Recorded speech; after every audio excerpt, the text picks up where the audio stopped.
Praise the lord. Welcome to Jesus bride ministry. ఇర్మియా గ్రంథము 14వ అధ్యాయము 9వ వచనంలో మనం చూద్దాం. యెహోవా, నీవు మా మధ్యన ఉన్నావే, మేము నీ పేరు పెట్టబడిన వారము, మమ్మల్ని చేయి విడవకము. ప్రభు నాకు సెలవిస్తున్నటువంటి మాట ఏంటంటే, ఈరోజు అనేకమైనటువంటి చాలామంది ప్రజలు దేవుడు నాకేం చేస్తాడు, దేవుడు నాకు ఏం చేశాడు, దేవుడు నాకు ఏం చేయగలడు, ఆయన ఉన్నాడా, అసలు ఆయన మాట్లాడతాడా, లేదంటే ఆయన ఏ కార్యాలు చేస్తాడు అనేటువంటి రకరకాలైనటువంటి ఉద్దేశములు, చాలా అనుమానాలు చాలామందిలో ఉన్నాయి. మనం చూస్తూ ఉన్నాం, గమనిస్తూ ఉన్నాం.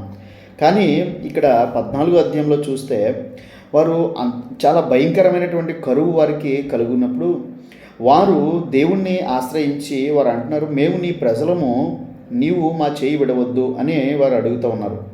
కనుక ప్రియులరా, మనకున్నటువంటి శ్రమలో కానీ, మనకున్నటువంటి వేదంలో కానీ, మనకున్నటువంటి కష్టంలో కానీ, మనకున్నటువంటి ప్రతి సమస్యలోనూ కూడా మనం దేవుణ్ణి కనుక అడిగితే ఆయన ఖచ్చితంగా మన చేయి విడవకుండా మనల్ని పట్టుకుని, మన చేయి పట్టుకుని నడిపించేవాడే ఉన్నాడు. ఎందుకంటే ఆయన మాట సెలవిస్తూ ఉన్నాడు, నేను నిన్ను విడువను, ఎడబాయను, సదాకాలము నేను మీతో ఉంటాను అని మత్తయి సువార్తలో కూడా మాట్లాడారు ఆయన. కనుక ప్రియులారా, మనకి ఏ అనుమానం లేదు, ఏ భయము లేదు, ఏ ఒక్క అపనమ్మకము లేదు.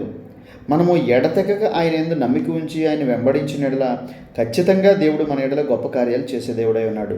కాకపోతే మనకున్నటువంటి వెనకబాటు ఏంటంటే, మనలో అల్ప విశ్వాసం ఉంటుంది, మనలో వెనకబాటు ఉంటుంది, వెనకడుగు వేసే తత్వం ఉంటుంది, రెండు పడవల మీద కాలేసే తత్వం మనలో ఉంటుంది.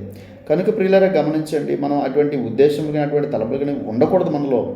కేవలం ప్రభువైన యేసుక్రీస్తు వారు మాత్రమే మనకి కార్యం చేయవాడని మనం విశ్వసించాము, నమ్మాము, వెంబడిస్తూ ఉన్నాము. కనుక అదే విశ్వాసంలో మనం కొనసాగి మన ధైర్యమును, మన యొక్క నిరీక్షణను, మన యొక్క ఆ యొక్క ఎదురుచూపును కలిగి ఉంటే కనుక ఖచ్చితంగా దేవుడు మన ఎడల గొప్ప కార్యాలు చేస్తాడు. ఎందుకంటే ఆయన పరిశీలించే దేవుడు అనమాట. ఆయన కార్యాలు చేసే దేవుడైన, ఆయన ఫలములు ఇచ్చే దేవుడైన, ఆయన కార్యాలు చేస్తాడు ఆయన ఖచ్చితంగా. హూ బిలీవ్స్ ఇన్ మీ, హల్లెలూయా. ఎవరైతే ఆయన యందు విశ్వాసం ఉంచుతారో వారు దేవుని ప్రజలుగా పిలువబడతారు. కనుక ప్రియులారా, దేవుని ప్రజలుగా ఉండాలి అంటే కనుక కేవలము అడిగితే సరిపోదు, అది పొందుకునే వరకు, నిరీక్షించే వరకు కూడా ఉండాలి. దేవుడి కొద్ది మాటలు దీవించునుగాక. Praise lord. God bless you all.